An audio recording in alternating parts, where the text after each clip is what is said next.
आखिरकार क्या कहता है विज्ञान? क्यों आते हैं चंद्रमा पर इतने सारे भूकंप? दोस्तों, चंद्रमा की स्थिति पृथ्वी के मुकाबले काफ़ी अलग है।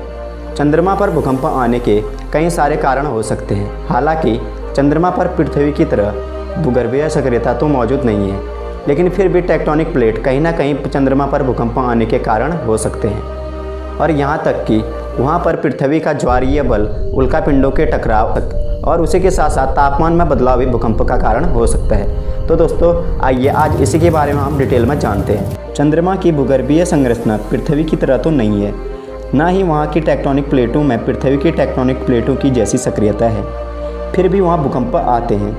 हाल ही में भारत के विक्रम लैंडर ने चंद्रमा पर भूकंप के गतिविधि के संकेत पाए।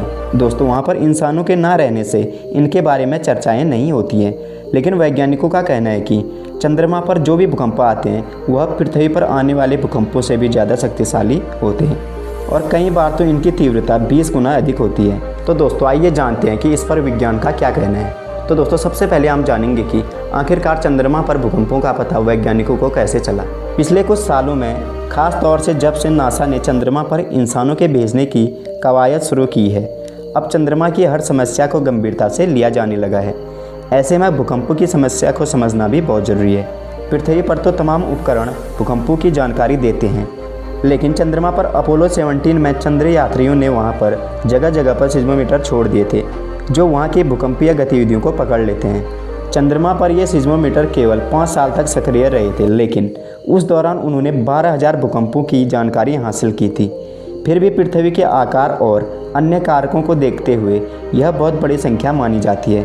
वैज्ञानिकों का मानना है कि चंद्रमा पर 4 तरह के भूकंप आते हैं। एक गहरे भूकंप, दूसरा हो गया एक हल्के भूकंप या उथले भूकंप, तीसरा हो गया उल्कापिंड भूकंप और चौथा हो गया ऊष्मीय भूकंप। तो दोस्तों, सबसे मेन बात अब हम जानेंगे कि आखिरकार पृथ्वी का ज्वारीय बल किस प्रकार से चंद्रमा पर भूकंप आने की वजह बन सकता है। गहरे भूकंप चंद्रमा पर सबसे आम तरह के भूकंप होते हैं, जो चंद्रमा की सतह के 700 किलोमीटर नीचे से पैदा होते हैं।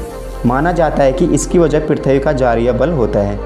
वैज्ञानिकों का कहना है कि जिस तरह से चंद्रमा का पृथ्वी के महासागरों पर असर होता है, उससे कहीं ज़्यादा पृथ्वी का चंद्रमा के गहरे पथरीले करोड़ तक असर होता है, जिससे ये भूकंप आते हैं। दोस्तों, अब इसी के साथ साथ हम जानेंगे कि उल्कापिंड और तापमान चंद्रमा पर भूकंप की वजह कैसे बन सकते हैं। इसके अलावा चंद्रमा पर उल्काओं के टकराने से भी भूकंप आते हैं, क्योंकि वहाँ किसी भी तरह का वायुमंडल नहीं होता है। छोटे उल्कापिंड भी वहाँ की सतह से टकराकर भूकंपीय असर देते हैं। इसके अलावा चंद्रमा पर ऊष्मीय भूकंप चंद्रमा की सतह पर बदलते तापमान की वजह से आता है।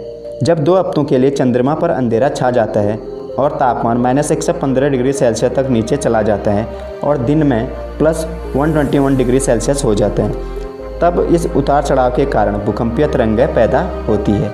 तो दोस्तों, अब हम जानेंगे कि आखिरकार कितने समय तक वहाँ पर भूकंप सक्रिय होते हैं। जहाँ पृथ्वी पर आने वाले भूकंप 10 से 30 सेकंड तक आते हैं। कुछ 2 मिनट तक भी लंबे या 10 मिनट तक भी लंबे आए थे, लेकिन चंद्रमा पर इनकी अवधि कुछ लंबी होती है।